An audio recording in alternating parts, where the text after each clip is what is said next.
शिवाय नमस्तुभ्यं। श्री शिवाय नमस्तुभ्यं।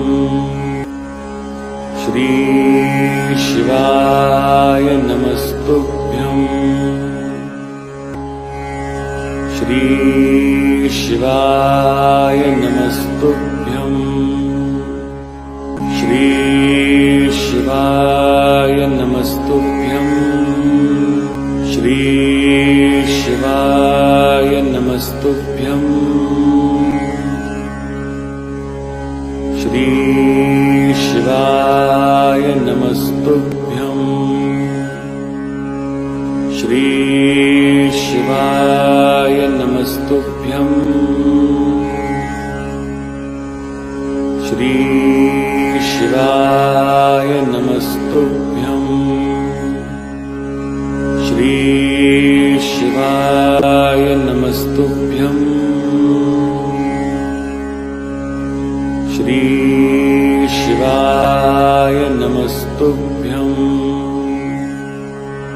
श्री नमस्तुभ्यं। श्री शिवाय नमस्तुभ्यं। श्री शिवाय नमस्तुभ्यं। श्री शिवाय नमस्तुभ्यं। श्री शिवाय नमस्तुभ्यं। श्री शिवाय नमस्तुभ्यं। श्री शिवाय नमस्तुभ्यं। श्री शिवाय नमस्तुभ्यं।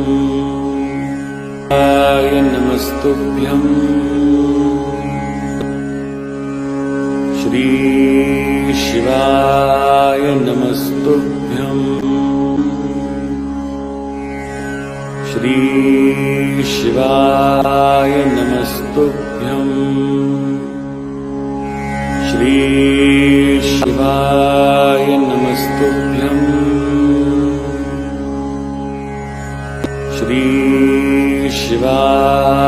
नमस्तुभ्यं। श्री शिवाय नमस्तुभ्यं। श्री शिवाय नमस्तुभ्यं। श्री शिवाय नमस्तुभ्यं।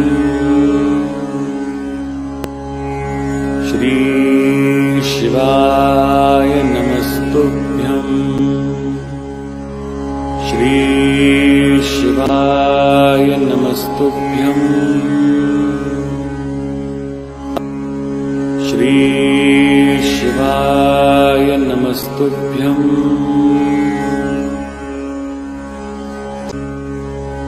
श्री शिवाय नमस्तुभ्यं। श्री शिवाय नमस्तुभ्यं। श्री शिवाय नमस्तुभ्यं। श्री शिवाय नमस्तुभ्यं।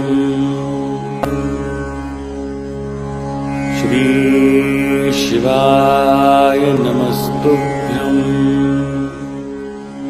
श्री शिवाय नमस्तुभ्यं।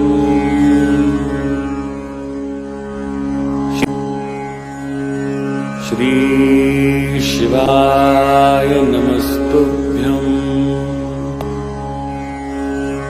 श्री शिवाय नमस्तुभ्यं। आज गर्मी बहुत तेज है और गर्मी होने के कारणवश थोड़ा निवेदन है, पानी पीते रहें, खुली जगह में रहें, साथ में जो भी आपकी दवाई गोली चलती हो उसका प्रयोग करते रहें।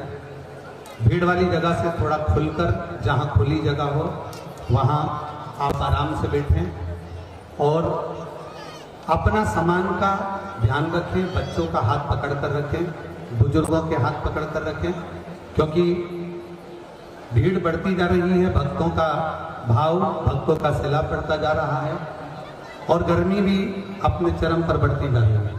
आप सब लोगों को ध्यान रखते हुए पानी पीते रहना है, पानी का प्रयोग करते रहें और खुले में रहकर बड़े आराम से भगवान शंकर की मनोहर कथा का लाभ लें। जिन्होंने भोजन नहीं करा है वो 8 बजे तक भोजनशाला में पहुंचकर भोजन ग्रहण कर लें और कल फुलेरा दूध रहेगा। बड़े प्रेम से कहीं पर भी बैठकर 108 बार श्री शिवाय नमस्तुभ्यं का जाप करिए। ध्यान रखिएगा, एक दूसरे को धक्का मुक्की ना करिएगा। हम जब निकलें तो कोई टच करने के लिए आगे ना बढ़िएगा, वहीं से खड़े खड़े दर्शन करो, आनंद लो और अपने जीवन को सार्थक बनाओ। पानी पीते रहना, भोजन आराम से करना और जो भी सांस्कृतिक कार्यक्रम अभी आज चालू होंगे उसका पंडाल में दर्शन आप लोग करेंगे और आनंद लेंगे। श्री शिवाय नमस्ते। दोनों हाथ उठाकर हर हर।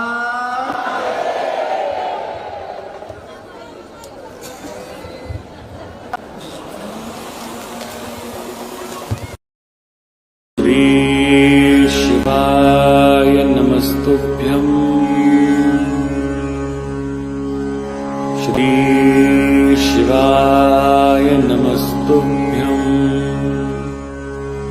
श्री शिवाय नमस्तुभ्यं। श्री शिवाय नमस्तुभ्यं। श्री शिवाय नमस्तुभ्यं। श्री शिवाय नमस्तुभ्यं। श्री